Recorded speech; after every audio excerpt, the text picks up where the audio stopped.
Ito nga pala yung front ng aking pinrint na back to back and then ito yung sa likod. O 'di ba?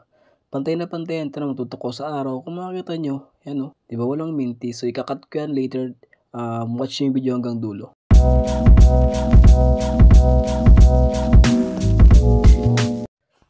Actually, may tinry ako sa tawag dito sa paper na to. Kung makikita nyo, ayan o. Hindi siya tumama, 'di ba? Napakalayo. So, ibig sabihin, kailangan talaga accurate ka kapag naglalagay ng mga photo na ganito. So, tara sa PC na tayo. So, ang ginawa ko dyan, ganito lang. So, napakasimple lang. Siyempre, unang-una sa lahat, magawa muna tayo ng ating business card.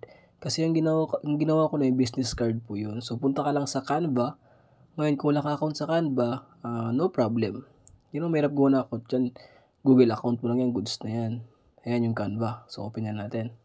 So, type mo lang dyan sa search niya, business card. Ayan. Tapos marami ng mga template na lalabas dyan. Okay? Tulad na lang nito. Ayan. Pero ako kasi nakagawa na ako. So, ito.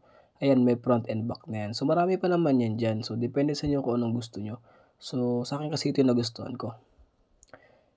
So, yan, may dumalabo. Tapos, ganoon talaga if may ginawa kang work sa Canva, pag in-open mo siya, lalabo siya, and then bigla siyang lilinaw. So, ito, pwede mo naman siyang i-edit kung gusto mo. So, ayan, tawag dito, yung kunwari, pangalan ko na yan, i-double click mo lang yan, tapos yun, pwede mo na siyang i-edit kung gusto mo.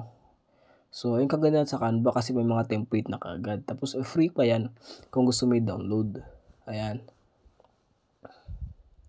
So, kung gusto mo i-download, click mo lang yung share sa gilid. Ayan, sa upper right corner. So, yan, may share.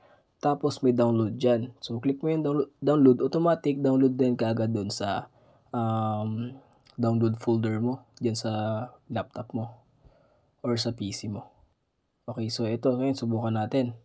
So, ito nga pala yung ginagamit ko na pang-edit or yung pang-edit na pang back-to-back na accurate. So, publisher. Ayan, no, yung publisher na yan. So, type mo lang yun sa start button mo or sa start menu, publisher. So, ito yung ginagamit ko na version ng ng publisher. Okay? So, sa inyo, any publisher naman will do. Okay, so dito, click mo yung more templates, tapos pwede mo search diyan ulit, business card. Okay, so, syempre maraming lalabas na result dyan. Pero kung gusto mo piliin itong blue, o di kaya itong white, walang problema. Pero sa akin kasi yung blue ang pinili ko kasi mas maganda yung design, di ba? Ayan. So, ito siya. Ngayon, ang gagawin mo dito yung unang-una sa lahat is, ipang-delete mo muna yan, ipang-clear mo lahat ng mga nakalagay dyan. Okay, ang itira mo lang is yung mismong gradient na blue. Ayan. So, ito ang ginagawa ko ngayon, kiniklear ko na. Ayan. Pagkatapos, insert mo yung picture mo na na-download kanina. So, ito. Siyempre, front muna tayo. Okay? Front page muna tayo. Ayan. Tapos, i-make sure mo na fit talaga siya. Okay? Ito, parang ganito. Ayan. Dapat walang sobra, dapat walang kulang. Para, alam mo yun, accurate talaga siya. So, di naman mahirap mag-print ng back to back. Okay? So, napakasimple lang. Ayan. Pag-click mo ng file, tapos punta kang print. Automatic na agad-agad dyan, gagawa ng template yan. Ayan o, diba? Automatic yan. So, 5 sa kabila, 5 sa kabila. Diba? So, dito ang ginamit ko lang is yung short bond paper. Tapos naka-standard lang. Kasi example lang naman to yung video na to. So, ngayon, piprint na natin to. Okay? Ito yung printer na ginagamit ko. Itong Epson L3210. Okay? Na pinapang business ko sa aking printing shop. Ayan. So, napakasimple ng printer na to pero napakaganda. So, ito nga pala siya, reload tayo ng paper. Okay, ayan, nakalagay na ako ng short bond paper dyan. So, automatic print na lang yan. So, ito, piniprint na natin ngayon. Ayan. Let's see, okay, kung ano nga ba ang kinalabasan niya if na-print na siya. So, yan, hinigop na po ng printer ang bond paper. So, ito na. O nga pala, sa mga gusto mag-business dyan ng printing shop, okay, make sure nyo yung printer nyo is nare-refillan ng ink, okay? Kasi para di na kayo magasusan at para di kayo bumili ng pagkamahal-mahal na ink. So, ito na siya. Kung makita nyo dyan, no? O, see? Napakaganda na pagka-print. Partida short bond paper lang ginamit ko dyan. Ngayon, ito yung front, diba? Ibabaliktad mo lang yan siya. Ayan, ganito.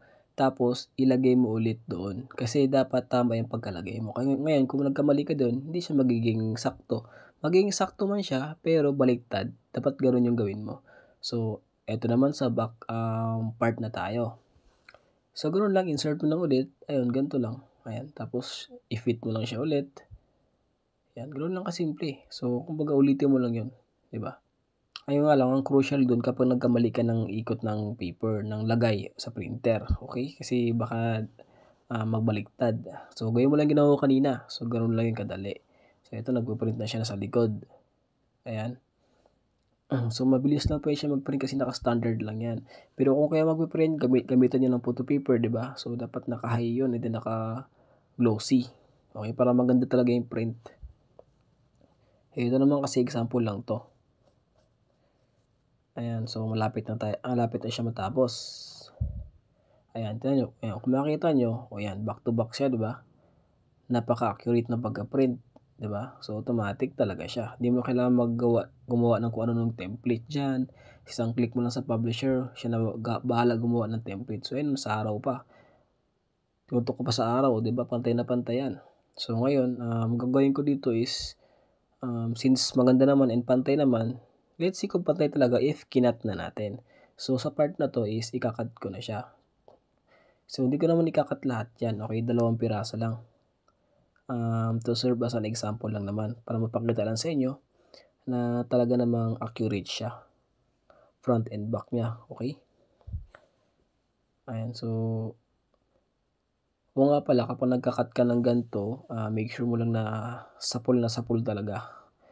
Di tulad ng ganito sa akin na alam mo yun, tignan mo may mga sobra-sobra pa. Sabagay example lang naman 'to, okey?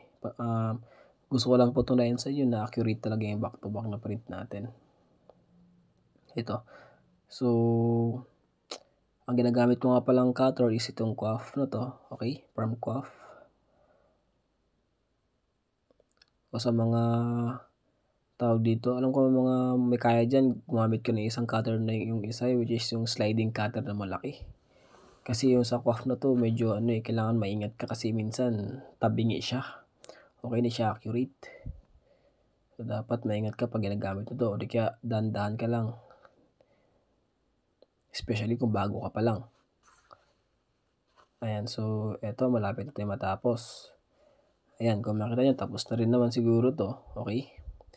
Ayan, ayan kung makita niyo o kung mapapansin niyo, 'di ba, napakalupit, back to back talaga siya. O ito yung front, katapos naman ito yung sa likod. O see? So, goods na goods talaga, kumbaga accurate na accurate talaga, 'di ba? Kung ano yung cut mo sa harap walang problema kasi sa likod goods lang rin. O ayan, ito yung front, ito yung back, see? So, gano'n lang po mag-print ng back to back. So, I hope na nag-enjoy kayo. So, salamat, see you sa aking next video, bye.